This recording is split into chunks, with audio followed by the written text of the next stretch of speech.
Gostaria de pedir a todas as comissões, as sociedades internas, que fazem já, algumas que fazem seus relatórios para as federações, que é só tirar uma cópia, mandar para o conselho, mas mandem, por favor, digitado.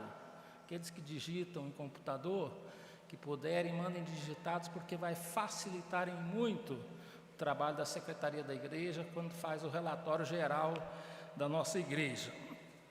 Também queremos comunicar a reunião do Conselho Missionário no próximo domingo, dia 19, às 16 horas, na Secretaria, para finalizar os relatórios do ano de 2021, preparar também o orçamento para o ano de 2022.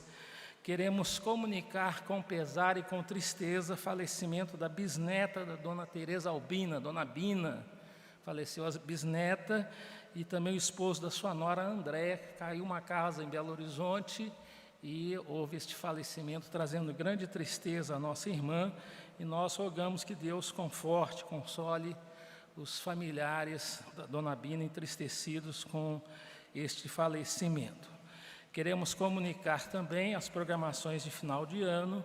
No dia 19, no próximo domingo, nós teremos pela manhã a cantata do coral infantil Jesus, a Alegria do Natal, e à noite a cantata do conjunto Êxodos, Vivendo o Amor, e nós teremos no dia 26 de dezembro o culto de Natal, no domingo à noite, e 31 de dezembro, sexta-feira, o culto de vigília, encerrando assim as nossas programações do ano 2021, e entrando no ano novo aqui na presença de Deus, em comunhão com a igreja e com o nosso Deus. Queremos comunicar também que hoje é o dia da Bíblia, Nós lembramos desse dia tão importante. Nós temos aqui na mesa 3 volumes da Bíblia, que foram escritos em 1992 por 172 irmãos ou famílias da igreja que copiaram a Bíblia toda, de Gênesis a Apocalipse. Então, depois da escola dominical, os irmãos que quiserem folhear, poderão folhear e copiar a Bíblia. É uma excelente maneira de nós memorizarmos a Escritura Sagrada. Em Deuteronômio 17, aos deveres do rei, o rei deveria escrever um traslado da lei no livro. Quando ele copiava, ajudava a memorizar a palavra de Deus. Sendo o dia da Bíblia, teremos hoje, por ocasião do culto da noite, a presença dos Gideões Internacionais, que fazem um trabalho de distribuição de Novos Testamentos em escolas, em presídios, em unidades militares, em lugares onde muitas vezes a igreja não vai, E são membros das nossas igrejas que fazem esse trabalho, Parte da organização dos Gideões,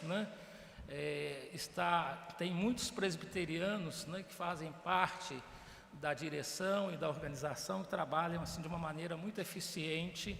Então vamos orar para que Deus continue levando a palavra de Deus, a muitos lugares.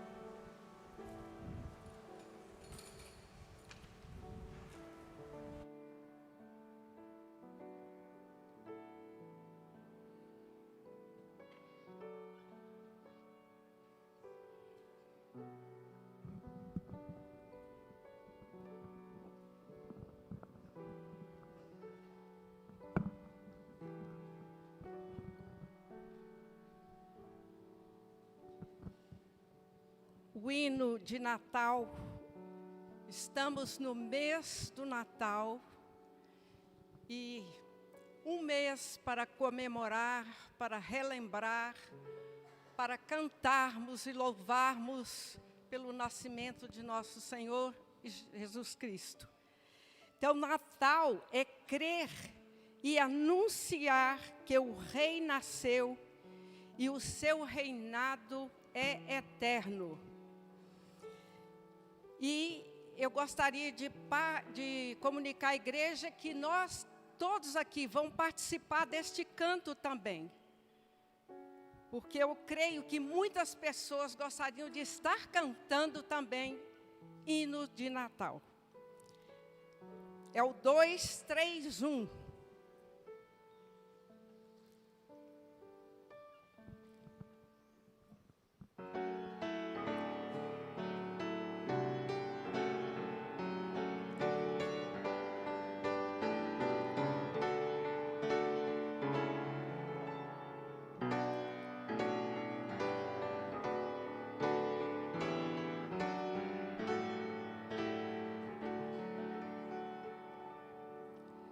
Eis que o anjo proclamou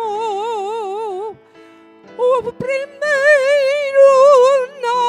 Natal aos pobres pastores ao pé de Belém, que nos campos aguardar o rebanho afinal suportavam da noite o frio também. É Natal, é Natal, Natal, Natal. É vindo ao mundo o Rei divinal. De repente, lá no céu, linda estrela surgiu e no oriente brilhou com estranho fulgor. Veio à terra forte luz que do céu lhe caiu. Muitas flores ainda em fulgente esplendor. Natal, Natal, Natal, Natal. É vindo ao mundo o Rei divinal. Só as mulheres. Tal estrela apareceu e os magos guiou pela estrada Belém, rumo certos conduz. E chegando ali por fim, a estrela parou, mesmo acima da casa em que estava Jesus. Um momento. Eu não estou escutando. O pessoal parece que está desanimado. Não tomaram café hoje? Que é isso, gente? Vamos cantar. O coro e depois os homens. Natal, a Natal, Natal, Natal. É vindo ao mundo o Rei divinal.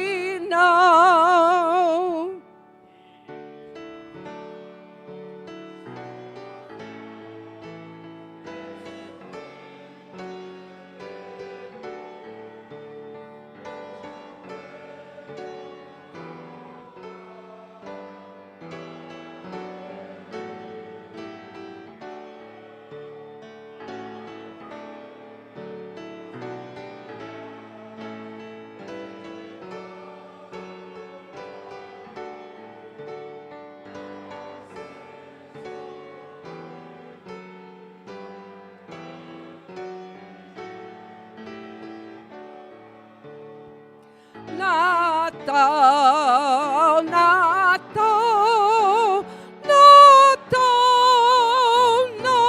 Natal, é vindo ao mundo o Rei divinal.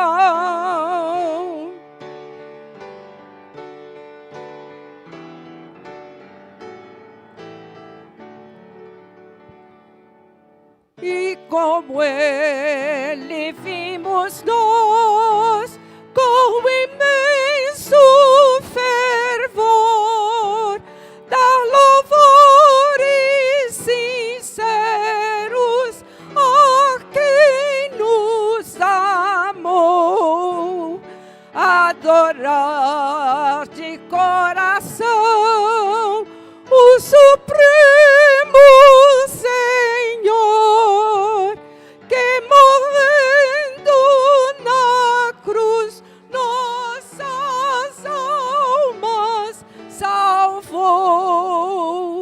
Natal, Natal, Natal, Natal,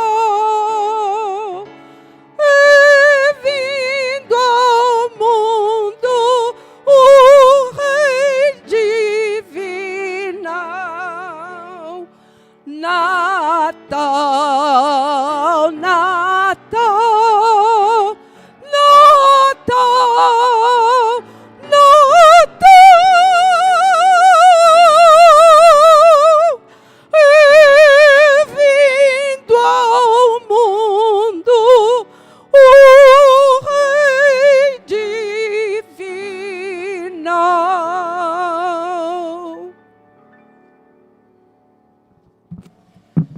Convido a igreja a colocar-se de pé para a leitura da palavra do Senhor no Salmo 62. Salmo 62, de 1 a 12, exortação à confiança. Ao mestre de canto, segundo a melodia de Jedutum, de Davi. Salmo 62, 1 a 12. Somente em Deus, ó minha alma, espera silenciosa.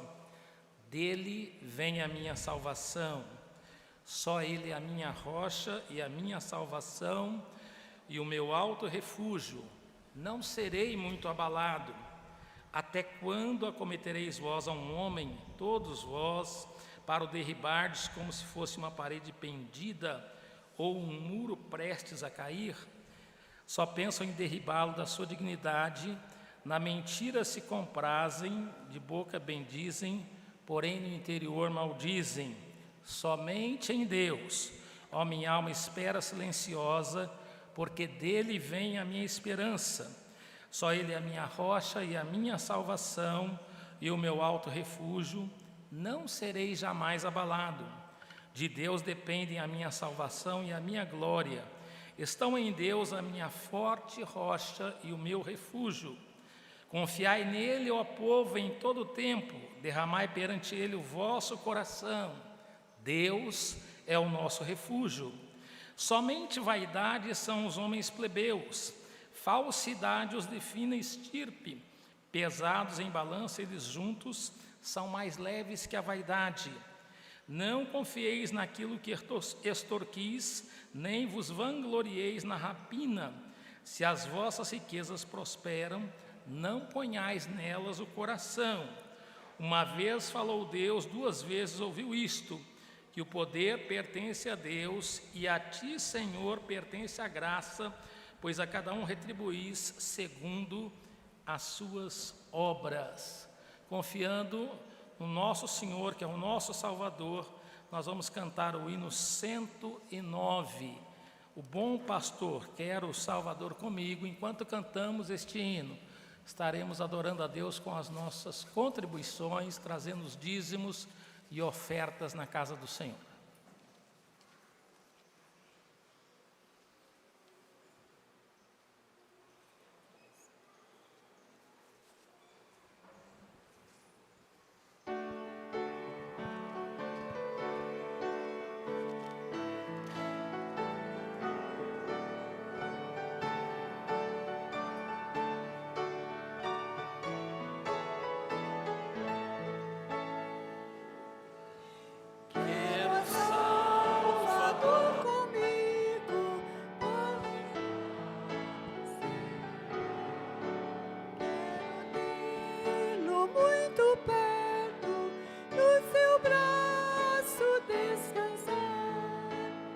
som não, né? Tem som. Protegido em seu amor, seguirei o meu caminho, sem tristeza e sem temor. Quero o Salvador comigo, porque fraca é a minha fé. Sua voz me dá consolo quando me vacila o pé. Confiando no Senhor, protegido em seu amor, seguirei o meu caminho, sem tristeza e sem temor. Quero o Salvador comigo, porque vem em meu viver, através de luz ou sombras, no desgosto e no prazer, confiando no Senhor, protegido em seu amor, seguirei o meu caminho, sem tristeza e sem temor. Vamos consertar aqui, gente? Confiando no Senhor, protegido em seu amor, seguirei o meu caminho, sem tristeza e sem temor. Olha, seguirei. Eu cantei um pedacinho errado. Seguirei o meu caminho, sem tristeza e sem temor. Vamos à terceira estrofe? Quero o Salvador comigo, dia a dia em meu viver, através de luz ou sombras, no desgosto e no prazer, confiando no Senhor, protegido em seu amor, seguirei o meu caminho, sem tristeza e sem temor.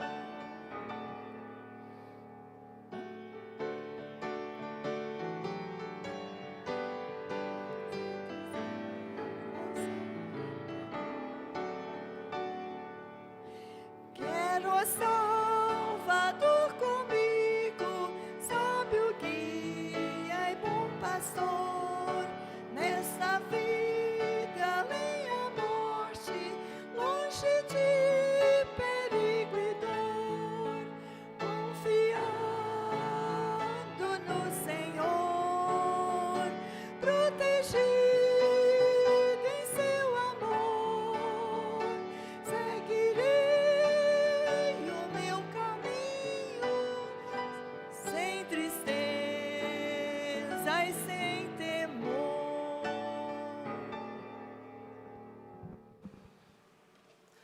Nós vamos orar a Deus, consagrando os dízimos e ofertas através do diácono que estará louvando a Deus por esse momento em que consagramos ao Senhor aquilo que vem dele para as nossas mãos.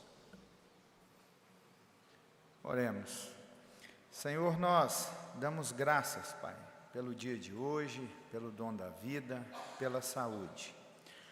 Louvamos ao Senhor porque o Senhor tem nos proporcionado a possibilidade de devolver ao Senhor aquilo que é do Senhor.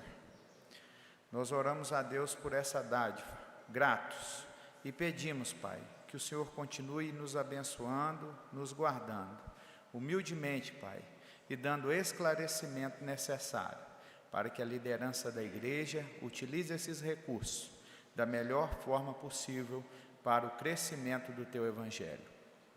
Nós oramos gratos, em nome de Jesus. Amém.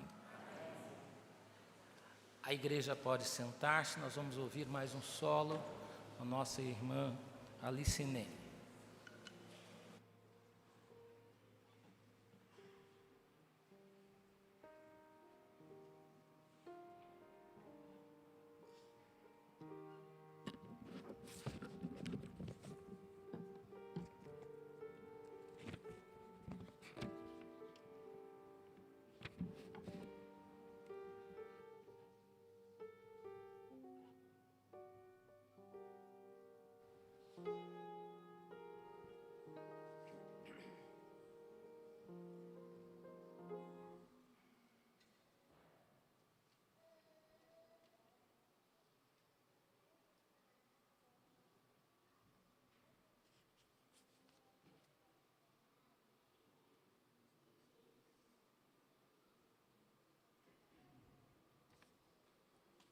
Este hino, eu convido a igreja para cantar comigo a segunda estrofe.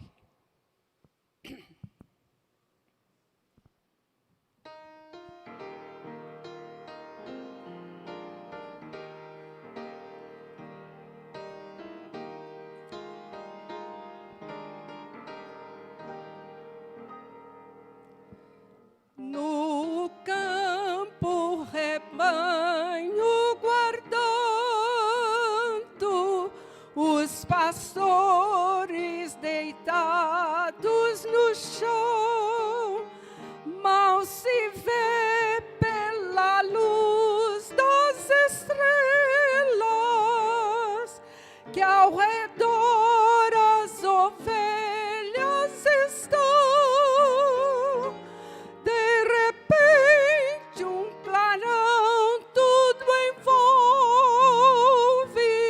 quando lá das alturas dos céus desce um anjo fulgente de glória, cantando em louvor de Deus. No primeiro Natal, eis que um anjo gloriosa mensagem nos traz. Glória a Deus nas alturas, na terra acordo e paz.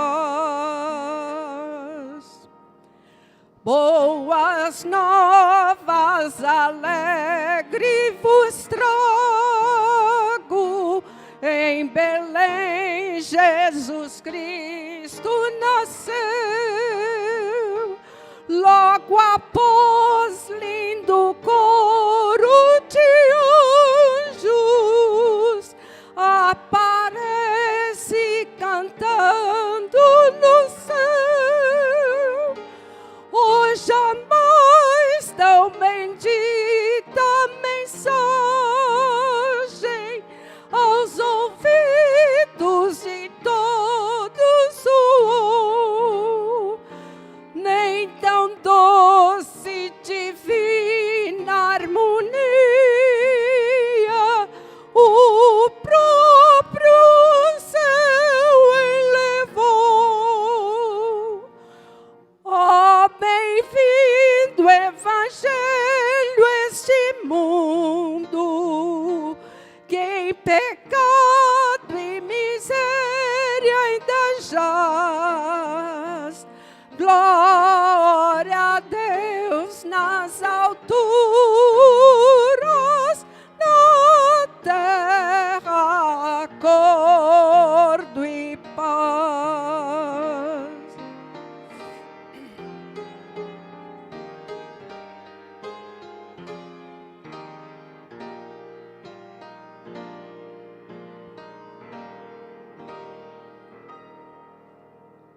Boas novas, alegre vos trago,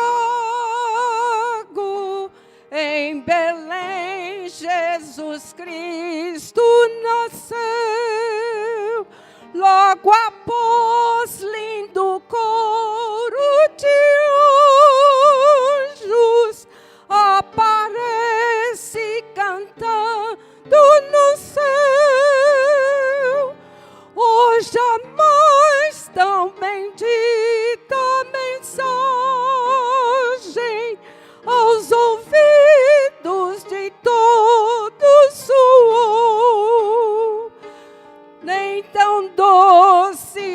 divina harmonia,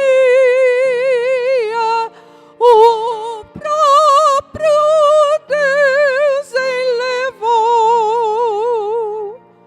Ó, bem-vindo Evangelho a este mundo, que em pecado, em miséria ainda jaz.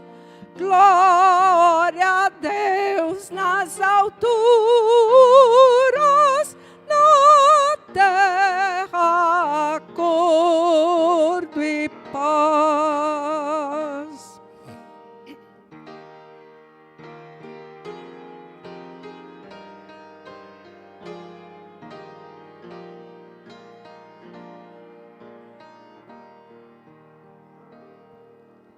A cidade vão logo os pastores para verem de perto Jesus. No presépio o menino contemplam, que do mundo é ali de uma luz. As estrelas parecem unir-se ao celeste conjunto a cantar. Em Belém, na cidade de Davi, em Belém ele nasceu. Como Desculpa, gente, errei aqui.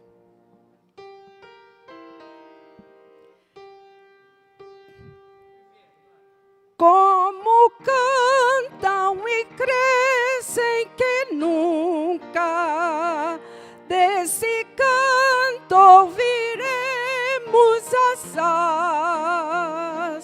glória a Deus nas alturas, na terra acordo e paz.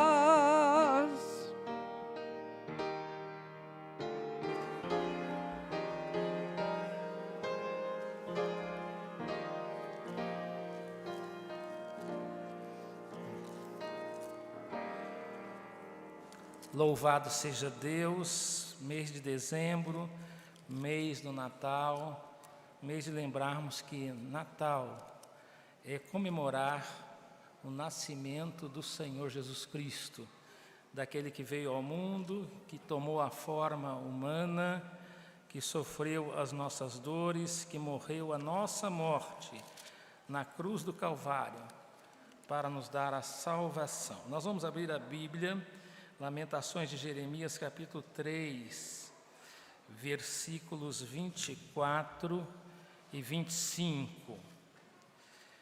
A minha porção é o Senhor, diz a minha alma, portanto esperarei nele. Bom é o Senhor para os que esperam por ele, para a alma que o busca. O povo de Deus esperou um Messias.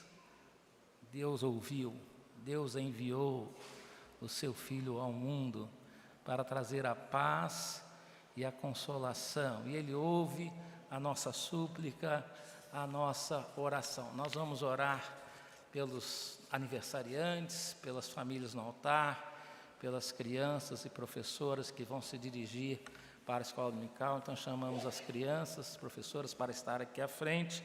E à medida que lermos os aniversariantes, as famílias no altar, pedimos que se coloquem de pé. Dia 12, Aparecida Moreira Caetano da Silva, completa mais um ano. Dia 15, Maria Sônia Correia Guimarães Moreira. Natan de Sá Arruda. Dia 16, Luísa de Faria Prata. 17, Giovanni Heller Heder. Leonardo Werner Kerr Heder. Dia 18, Ademir Teodoro Gomes. Heitor Dutra Maforte. Famílias no altar, que nós oramos durante a semana. Celi Ferreira, Cristiane e família, Neudes Werner e família, Marlene Novaes Paulo e família, Icleia Schwab e família, Celita Barbosa e família, Ana Paula Mauro Lúcio e família, Zélia Emerick e família, Márcio Ellen e família, Alexandre Rosenbach, Elaine e família.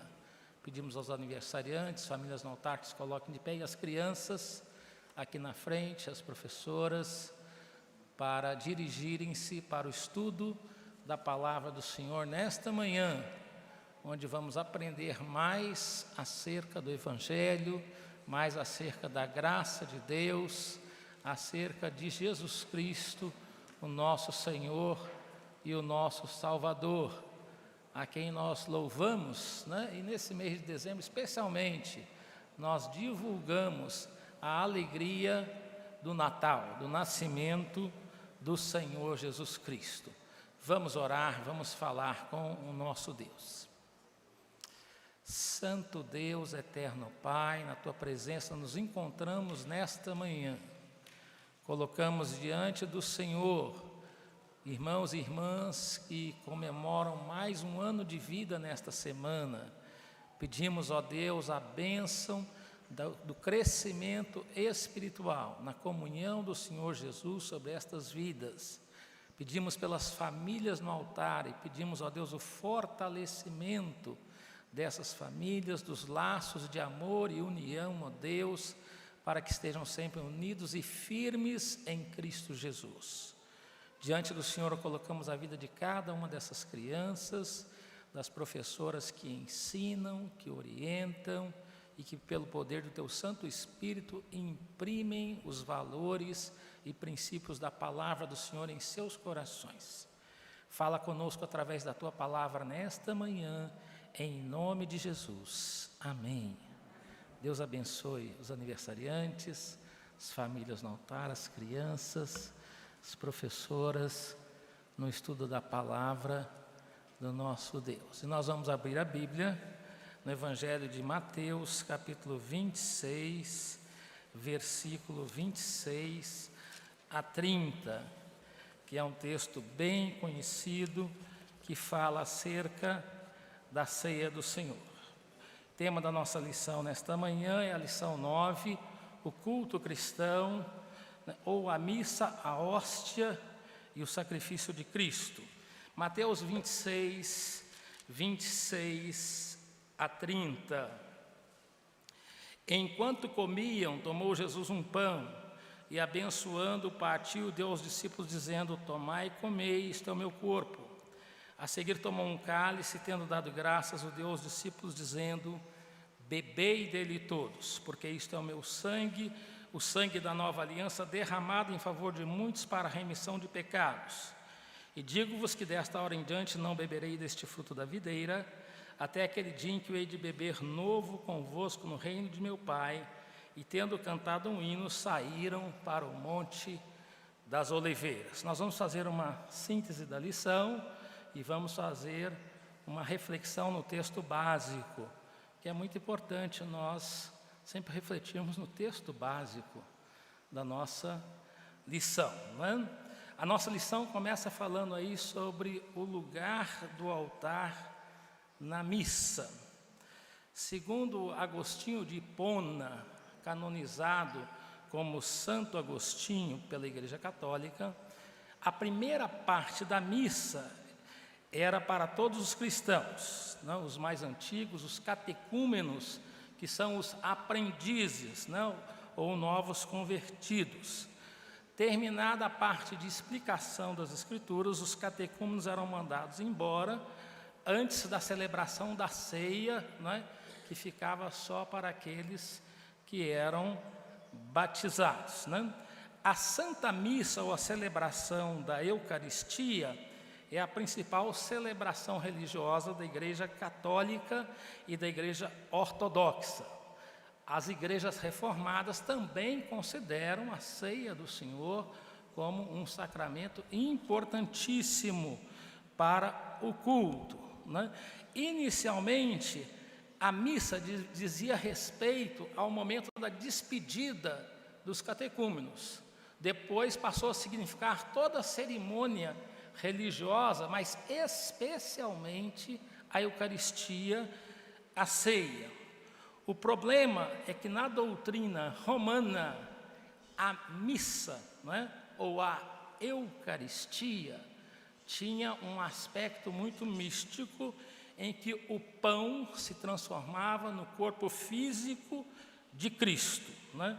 E o vinho no sangue de Cristo, tornando a ceia ou a missa uma repetição do sacrifício de Cristo. E essa é a pergunta: a ceia é uma repetição do sacrifício de Cristo?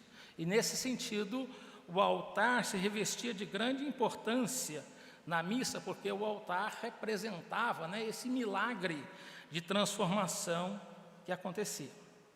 A igreja reformada se insurgiu contra este ensino. E é importante a gente enfatizar aqui que no século XVI, a Inglaterra, a Irlanda, a Escócia e a Islândia, né, a Grã-Bretanha, passou do catolicismo para o episcopalismo, né, para a igreja anglicana. No século XVII, a Inglaterra passou a ser reformada. Teve um imperador que foi presbiteriano, Oliver Cromwell, quando os nossos catecismos e a confissão de fé foram elaborados. Na Escócia, o parlamento escocês aboliu a missa, foi proibido.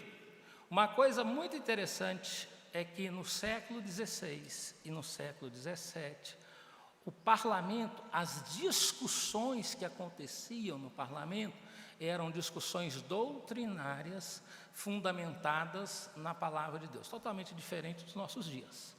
Hoje, quando um deputado ou um senador, né, ou o nosso ministro do Supremo Tribunal Federal, o reverendo André Mendonça, quando cita a Bíblia, pronto, os jornais, a mídia, né, já fazem um grande alarde. Mas naquele tempo havia um grande respeito pelas Escrituras. Católicos, ortodoxos e reformados tinham a Escritura como palavra de Deus, como autoridade. Então, o parlamento discutia teologicamente, argumentava biblicamente. Então, o parlamento escocês proibiu a realização da missa na Escócia. Em 1561, Maria Stuart retornou da França para a Escócia e realizou uma missa em sua residência em Edimburgo, no castelo de Holyrood, né, contrariando a ordem, o decreto que foi feito pelo parlamento. No domingo seguinte, o reverendo John Knox trovejou do púlpito contra a realização da missa. E ele disse: é melhor que a rainha trouxesse os odiados soldados franceses do que realizar uma única missa na Escócia. É melhor lutar contra 10.000 soldados do que a realização de uma missa. É claro que a rainha se sentiu ofendida. E ela convocou o reverendo John Knox para dar explicações sobre aquele sermão. E o reverendo John Knox compareceu diante da rainha e ela questionou: com que autoridade você confronta a autoridade da rainha? Se a Bíblia diz que toda autoridade é colocada por Deus. Vejam que a discussão é fundamentada na Bíblia. E John Knox argumentou: os israelitas foram escravos do faraó, obedeceram ao faraó, mas não adotaram a religião do faraó. Eles obedeceram como escravos, mas não adoraram os deuses egípcios. A igreja primitiva foi submissa às autoridades, mas não adorou a César. Continuou adorando a Deus, né? E tendo Jesus Cristo como Senhor e Salvador das suas vidas. Então, houve ali um diálogo de alto nível com base na palavra de Deus, né? E ali houveram várias argumentações e, ao final, a rainha Maria Stuart, que, apesar de se sentir ofendida, disse: eu quero agradecer a presença do reverendo John Knox aqui. E o reverendo John Knox disse que Deus abençoe a rainha e que ela seja sábia como a juíza Débora, foi uma bênção para o povo de Israel. Apesar das divergências doutrinárias e teológicas, houve respeito da rainha pelo pastor, do pastor pela rainha. Isso para nós é fundamental. Nós divergimos de ensinos da Igreja Católica, nós divergimos de ensinos de outras igrejas, mas nós devemos tratar com respeito, com dignidade, porque é isso que a palavra de Deus nos ensina. Mas o fato da palavra de Deus dizer que nós somos submissos à autoridade não significa que nós devemos aceitar qualquer doutrina ou qualquer ensino que as autoridades queiram colocar, né, sobre o povo, né? Como diz na gíria, né, goela abaixo do povo. Não, devemos ser cristãos bereanos. O apóstolo Paulo, quando esteve em Bereia, falou assim, esses irmãos eram mais nobres, porque quando Paulo falava, eles diziam ver, não, mas aonde que está escrito isso na Escritura? Então, eram irmãos que conheciam a palavra de Deus. E nesta manhã, amados irmãos, nós queremos pensar neste ensino sobre a Eucaristia, sobre o culto, não é? Com base na palavra de Deus, mas nesse espírito, a nossa convicção é bíblica, não é? Mas aqueles que têm outro pensamento, nós devemos respeitá-los, tratá-los com gentileza, tratá-los, né, de uma maneira digna, né, orando para que Deus abençoe, né? Será que a ceia é um sacrifício físico de Cristo? Há necessidade de repetir esse sacrifício nos cultos, depois do que Jesus fez lá na cruz do Calvário? E na nossa lição, diz aí, Cânone 2 do Concílio de Trento afirma que Cristo constituiu o sacerdócio aos apóstolos para oferecerem o corpo e o sangue de Jesus como sacrifício pelos pecados do povo por meio da ceia, e aqueles que negam são anátemas, quer dizer, são malditos. O Cânone 3 diz que o sacrifício da missa não é apenas um sacrifício de louvor e ação de graças ou uma comemoração do sacrifício de Cristo, mas afirma que a ceia tem valor expiatório e pode ser oferecido pelos vivos e pelos mortos e pelos pecados, castigos, satisfações e outras necessidades. Será que existe alguma cerimônia que tem o mesmo valor expiatório daquele que Jesus fez na cruz do Calvário? Essa é a pergunta e essa é a nossa discordância. Nós cremos que há só uma única obra que tem valor expiatório, isso é, valor para trazer o perdão de pecados, para nos dar acesso à presença de Deus. O sacrifício que Jesus fez na cruz, e não o sacrifício que é feito na mesa de um altar, né? E por que isso? Porque este ensino não é bíblico. Essa interpretação que a Igreja Católica faz chama-se transubstanciação. Diz que o pão se transforma fisicamente no corpo de Cristo e o vinho se transforma fisicamente no sangue de Jesus, né? Mas veja o que Jesus disse: tomai e comei, isto é o meu corpo, fazei isto em memória de mim. Depois disse, bebei dele todos, porque isto é o meu sangue. Está claro que isto é simbólico, né? Jesus não fez expiação quando ele instituiu a ceia, mas fez na cruz. Jesus estava com os discípulos, participando da ceia, no cenáculo, lavou os pés dos discípulos, e ali Jesus tomou o pão e disse, este é o meu corpo que é dado por vós. Tomou o cálice e disse, não, este é o meu sangue derramado por vós. Jesus não fez expiação quando instituiu a ceia. Quando Jesus instituiu a ceia com os discípulos, ali não aconteceu nenhum sacrifício.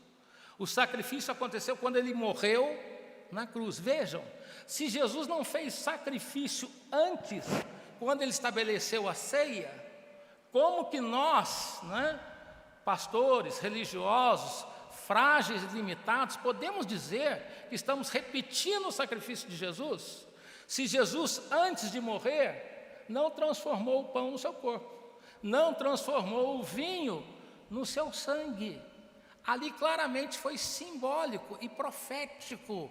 O pão apontava para o seu corpo do que ele ia fazer lá na cruz, dando a sua vida por nós. O vinho apontava para o seu sangue que seria derramado. Então, o mesmo símbolo que houve na instituição da ceia por Jesus, acontece quando nós celebramos a ceia do Senhor em nossas igrejas, ao longo de todos os séculos. Jesus, amados irmãos, ali na ceia, né, claramente fez uma instituição de um sacramento simbólico que apontava para a obra que ele fez na cruz, e essa sim, a única obra pura, completa e perfeita, né? Ele fez a expiação substitutiva somente na cruz. O que é expiação ou propiciação substitutiva? Que aconteceu uma única vez lá na cruz. Quando a gente comete um crime, tem que pagar pelo crime. Por exemplo, a placa na estrada de 60 km por hora, e eu passei a 70, né? Eu cometi um crime, eu tenho que fazer uma expiação substitutiva, né? Vem uma multa, eu pago a multa, né? E eu estou livre da pena porque eu paguei a multa, porque eu fiz a expiação substitutiva para aquele crime. Mas para os nossos pecados, a única expiação substitutiva que existe não é a realização da ceia, não são as obras, mas é somente o que Jesus fez na cruz do Calvário a nosso favor, né? E ali, claramente, é um memorial, é uma lembrança. As palavras de Jesus: fazer isto em memória de mim, né? A ceia, amados irmãos, ela tem o valor de ser uma lembrança e de ser também um fortalecimento espiritual. Cristo está presente na ceia, não no pão e nem no cálice, mas está presente no povo de Deus, na comunhão da igreja, individualmente e coletivamente. Aí a nossa lição fala da unidade do sacerdócio e do sacrifício de Cristo. O sacerdócio de Jesus Cristo é eterno, perfeito e imutável. Diz na nossa lição: somente Cristo recebeu do Pai o mandado de entregar sua vida pelas ovelhas, e só Ele fez, né? Ele disse: eu sou o bom pastor que dá a vida pelas ovelhas. Somente Jesus Cristo foi prefigurado pelos sacerdotes e sacrifícios do Antigo Testamento, e sendo sacerdote da Nova Aliança, cancelou os sacrifícios anteriores.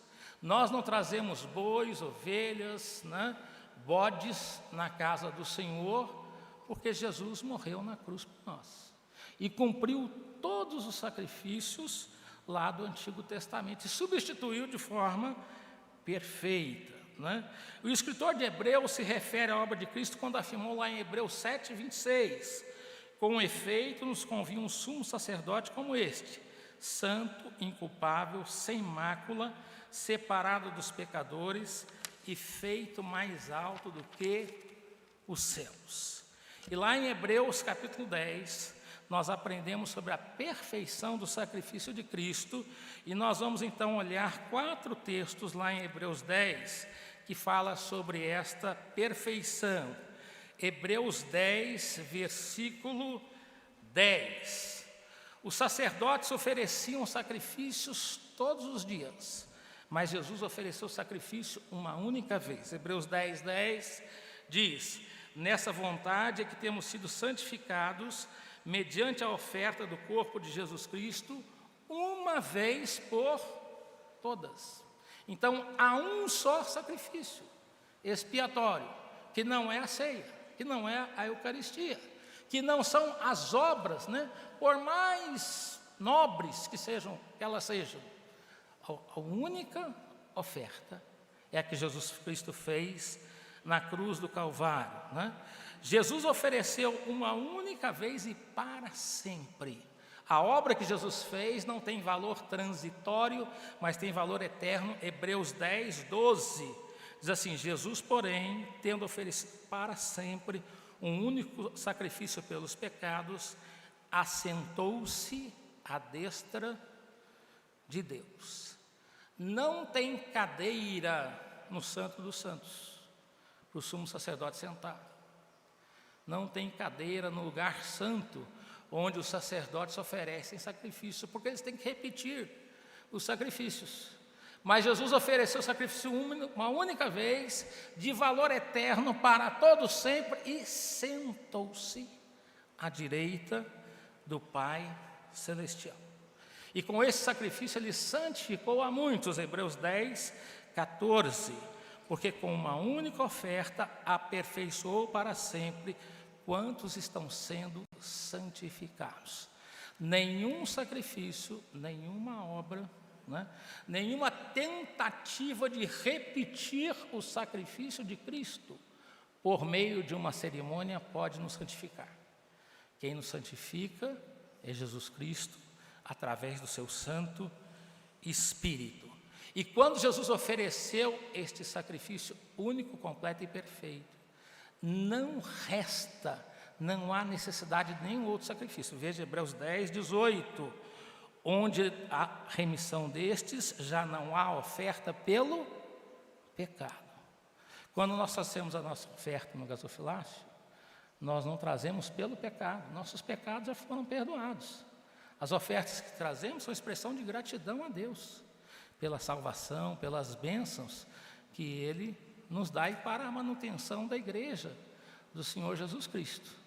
Mas a oferta pelo pecado foi só a que Jesus Cristo fez na cruz do Calvário, e quando Ele estava pendurado lá na cruz, Ele disse: está consumado, está completa, a obra está paga, a dívida dos nossos pecados. Então, qualquer tentativa de oferecer outro sacrifício com um valor expiatório é negar a obra que Jesus Cristo fez na cruz do Calvário, né? Então, amados irmãos, a Eucaristia, a ceia do Senhor, não é a repetição do sacrifício de Cristo. Aí a nossa lição fala da importância de participarmos do culto a Deus. Nós louvamos a Deus porque nós temos a internet e tem irmãos de outras cidades, outros estados, até outras nações que podem assistir o culto, e isso é muito bom, mas isso não substitui a sua presença na igreja,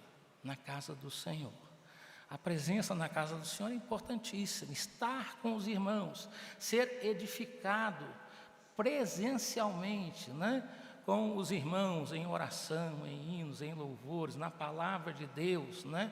Ver os irmãos na casa do Senhor, ouvir louvando a Deus, faz bem a nossa alma. É um encontro com os irmãos, um encontro com a presença do Deus Santo, que nos abençoe e santifica. O salmista diz: ó, como é bom e agradável viverem unidos os irmãos, né? E a palavra viver pode significar sentarem unidos os irmãos.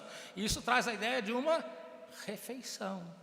Quando estamos em casa, em família, ou quando estamos na igreja, participando do banquete espiritual da ceia do Senhor, sentados, participando juntos, louvando a Deus. O Salmo 134 fala também como é bom estarmos na casa do Senhor. Salmo 134 diz: bendizei ao Senhor, vós todos servos do Senhor, que assistis na casa do Senhor nas horas da noite. Erguei as mãos para o santuário e bendizei ao Senhor. De Sião te abençoe o Senhor, Criador do céu e da terra. As pessoas vinham à casa do Senhor durante o dia para louvar a Deus, né? Se pensarmos em irmãos que moram longe, que caminham, né, distâncias longas, não vinham à noite.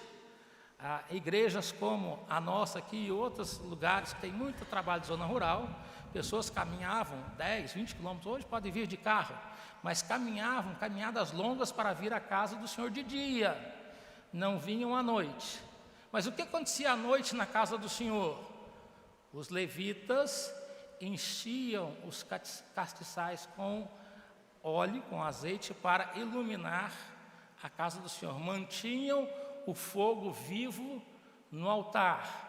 E algumas pessoas vinham à casa do Senhor durante a noite para louvar a Deus.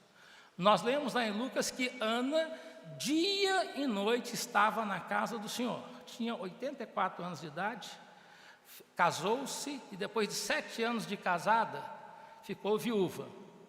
Se ela casou com 17 anos, algumas casavam com menos, né?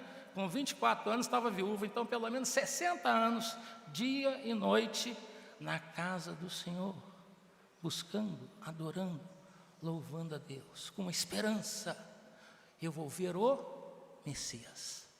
E ela viu o Messias.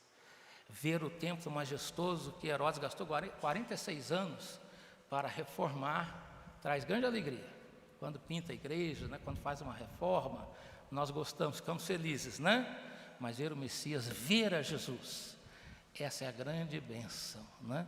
Ver o Cristo enviado da parte de Deus para trazer a nós a salvação. Na casa do Senhor, nós somos grandemente abençoados na comunhão do povo de Deus, né? Nos louvores, na adoração e também na confraternização uns com os outros. Devemos, amados irmãos, ser assíduos, a ter sempre esse desejo.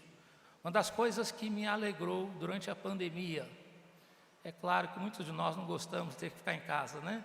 Mas o que me alegrou, alguns irmãos falaram, pastor, eu não aguento mais ficar em casa e assistir culto pela internet, eu quero estar lá com os irmãos, quero estar lá na casa do Senhor. Que bom, né? Esse anseio, esse desejo pela comunhão com o povo de Deus, estar na casa do Senhor junto com os irmãos, elevando aos céus as nossas orações e os nossos louvores.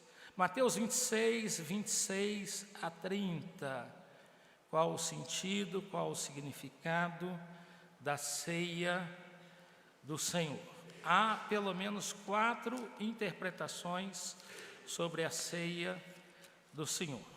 E a primeira nós já falamos, é a interpretação católica romana, que chama de transubstanciação, e diz que o pão se transforma no corpo físico de Cristo, e o vinho se transforma no sangue físico de Jesus Cristo, né? Então, de acordo com esse ensino da Igreja Católica, onde está o corpo físico de Cristo? Está no céu e, ao mesmo tempo, na realização de todas as eucaristias que acontecem em todas as igrejas cristãs, segundo o ensino da Igreja Católica. Mas o que a Bíblia diz em Atos 3, 20 e 21? Aonde está o corpo físico de Jesus Cristo? Atos capítulo 3, versículos 20 e 21. O apóstolo Pedro diz: a fim de que da presença do Senhor venham tempos de refrigério, e envie Ele o Cristo, que já foi designado Jesus, o qual é necessário que o céu receba até os tempos da restauração de todas as coisas, de que Deus falou por boca dos seus santos profetas desde a antiguidade. O corpo físico de Cristo está nos céus. Como é que Jesus se faz presente na igreja? Jesus disse: onde estiverem 2 ou 3 reunidos em meu nome, ali estou no meio deles, através do Espírito Santo de Deus. Eu vou para o Pai, mas eu vos deixo o Consolador. O corpo físico de Cristo está nos céus. São Tomás de Aquino é considerado o pai da teologia católica romana. Escreveu a Suma Teológica. No artigo 3 da questão 84, assim disse São Tomás de Aquino: não é possível, por nenhum milagre, que um corpo esteja localizado em 2 lugares ao mesmo tempo. Segundo o pai da doutrina católica, o corpo de Cristo não pode estar na ceia e nem no céu ao mesmo tempo, porque não pode estar em 2 lugares ao mesmo tempo. Então, essa doutrina não está de acordo com o ensino da palavra de Deus e nem mesmo com um dos autores da doutrina católica romana. A interpretação luterana diz que o corpo de Cristo está ali junto com o pão e com o cálice. Mas quando Lutero fez essa interpretação, está dizendo que o corpo de Cristo é invisível, que o corpo de Cristo é onipresente e dividido no pão e no vinho. E isso anula a presença física do corpo. Então isso também não procede. Segundo Zwinglio, um reformador, a ceia é apenas uma lembrança. Quando a gente participa da ceia, apenas lembra o que Jesus fez, mas não há nenhum benefício espiritual. Segundo a interpretação calvinista, a ceia é uma lembrança. Jesus disse: fazer isto em memória de mim. Olhamos para o passado, o que Jesus Cristo fez na cruz do Calvário, e ao lembrar do que Jesus fez, nós somos abençoados. Mas, de acordo com João Calvino, Jesus está presente na ceia, não nos elementos, mas está presente através do seu Espírito Santo. Jesus disse: eu edificarei a minha igreja. Jesus disse em Efésios, Paulo disse em Efésios 5, 25 a 27, que Jesus está santificando, está aperfeiçoando a igreja para apresentá-la pura, sem mácula, sem ruga, para Deus. Então, na ceia do Senhor, nós estamos sendo fortalecidos, edificados, aperfeiçoados, santificados, para sermos mais parecidos com o Senhor Jesus Cristo, com o Senhor da igreja. João Calvino interpretou: isto é o meu corpo, como não uma afirmação literal. Zwinglio e Lutero gastaram muitas horas discutindo simplesmente essa frase: isto é o meu corpo. Lutero falou, Jesus disse: isto é o meu corpo, acabou. O corpo dele está lá junto com o pão. E a gente disse: Jesus disse: eu sou a porta. Ele não estava dizendo que ele era de madeira, era uma linguagem figurada. Assim como a porta dá acesso à casa, Jesus é aquele que dá acesso à presença do Pai. Jesus usou metáforas: eu sou a porta, eu sou a luz, eu sou o bom pastor, eu sou a ressurreição e a vida, eu sou o pão da vida. São linguagens figuradas para falar de características acerca da pessoa do Senhor Jesus Cristo. O pão alimenta o corpo físico. Jesus, o pão da vida, alimenta a nossa alma. O pão nutre o corpo físico. Jesus dá nutrição espiritual à nossa alma. O pão dá prazer. Você come um pão com manteiga, com geleia, com queijo, há um prazer na alimentação. Quando nós somos alimentados por Jesus, nós somos abençoados, temos prazer, temos alegria da presença do Senhor nas nossas vidas. Jesus disse: bebei dele todos. É interessante, Jesus não disse: comei dele todos. Jesus disse: bebei dele todos. Por que será que Jesus não disse: comei dele todos, mas disse: bebei dele todos? Porque 15 séculos depois, 1414 a 1418, houve o Concílio de Constança, que mutilou a ceia, e disse que agora os leigos só usam o pão, e os clérigos podem usar o vinho, porque o sangue está no corpo, então não precisa participar do vinho. Quando toma o pão, já está tomando o corpo inteiro. E outros diziam assim: alguém pode derramar o cálice, né? O vinho lá na igreja, o sangue de Jesus cai no chão, mas pode também cair o pão, da mesma maneira, né? Então essa mutilação da ceia do Senhor já foi predita por Jesus, que disse: bebei dele todos, porque ele já sabia que iam fazer isso, e todos devem participar do pão, e todos devem participar também do cálice. Mas para concluir este ensino da ceia do Senhor, amados irmãos, eu quero trazer aqui uma doutrina que eu considero muito valiosa. Quando eu tive a oportunidade de estudar a ceia, me chamou muita atenção essa doutrina maravilhosa da união mística com o Senhor Jesus Cristo. Quando a gente lê João 15, Jesus disse: eu sou a videira, vós sois os ramos, né? Nós estamos enxertados em Cristo e Cristo está em nós, né? Somos membros do corpo de Cristo. Nós estamos em Cristo e Cristo está em nós. Quando nós comemos o pão, bebemos o cálice, né? O pão e o suco de uva passam a fazer parte do nosso corpo. Todo alimento que entra em nós passa a ser parte do nosso corpo. Quando nós alimentamos espiritualmente de Jesus, Jesus está fazendo parte de nós. A Bíblia diz: nós temos a mente de Cristo. Paulo disse: não, mas eu vivo, mas Cristo vive em mim. Nós estamos ligados em uma união vital com o Senhor Jesus Cristo. E a ceia fala dessa grande bênção espiritual, de ser nutrido, de ser fortalecido, de ser santificado, de fluir as bênçãos de Cristo para a nossa vida, para que o caráter de Jesus seja impresso no nosso coração e na nossa alma. Jesus disse em João 17, 22 e 23, na oração sacerdotal: eu lhes tenho transmitido a glória que me tens dado, para que sejam um como nós o somos, eu neles e tu em mim, a fim de que sejam aperfeiçoados na unidade. Estamos em Jesus, Jesus está em nós, nós temos esta ligação vital com o Senhor. Através da ceia do Senhor, não é apenas uma lembrança, nós somos abençoados sim, somos fortalecidos sim. Aqui está o Espírito Santo na igreja, e o Espírito Santo está transformando de glória em glória a nossa vida, para sermos conformados à imagem de Jesus Cristo, o Filho de Deus. E Paulo diz: eu sofro as dores de partes para que Cristo seja formado em vós.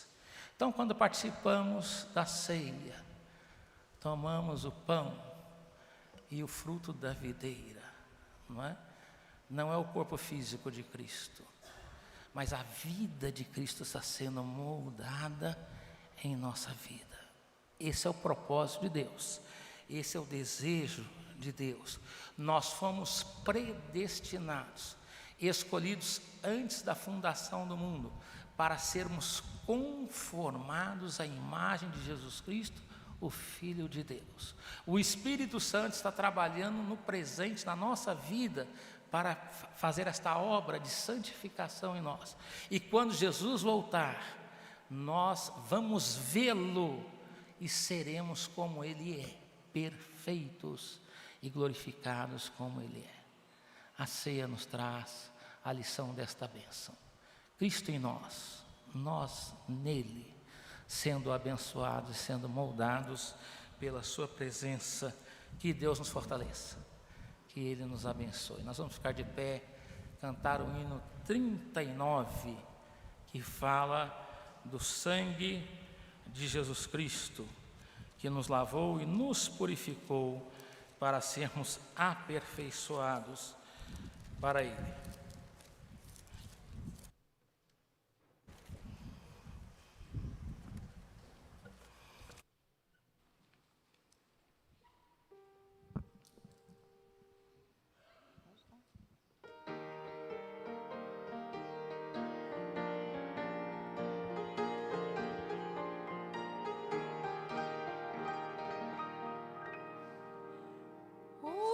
De crentes a louvor a grande Rei Jesus, que para nossa salvação morreu na amarga cruz.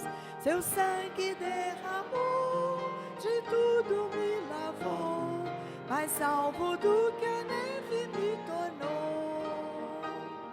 O sangue de Jesus me lavou, me lavou. O sangue de Jesus me lavou. Cantarei louvores ao meu Rei, ao meu Senhor Jesus que me salvou. Vinde-me vos Jesus na luta contra o mal, e com o grande Salvador em marcha triunfal, a todos proclamar que seu amor sem par o fez na cruz seu sangue derramar. O sangue de Jesus me lavou, me lavou. O sangue de Jesus me lavou, me lavou. Alegre cantarei louvores ao meu Rei, ao meu Senhor Jesus que me salvou.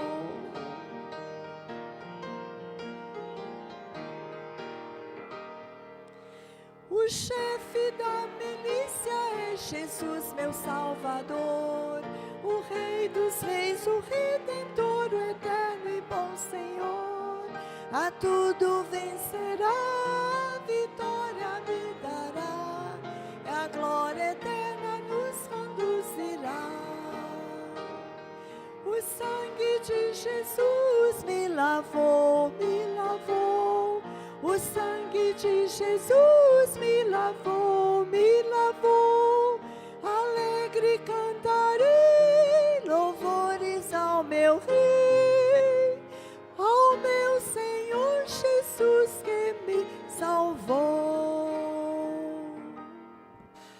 Nós te louvamos, ó Deus, porque é bom estar na tua casa, cantar louvores ao Senhor, ouvir a tua voz, falar com o Senhor na certeza que o Senhor ouve as nossas súplicas, os nossos louvores, as nossas ações de graças.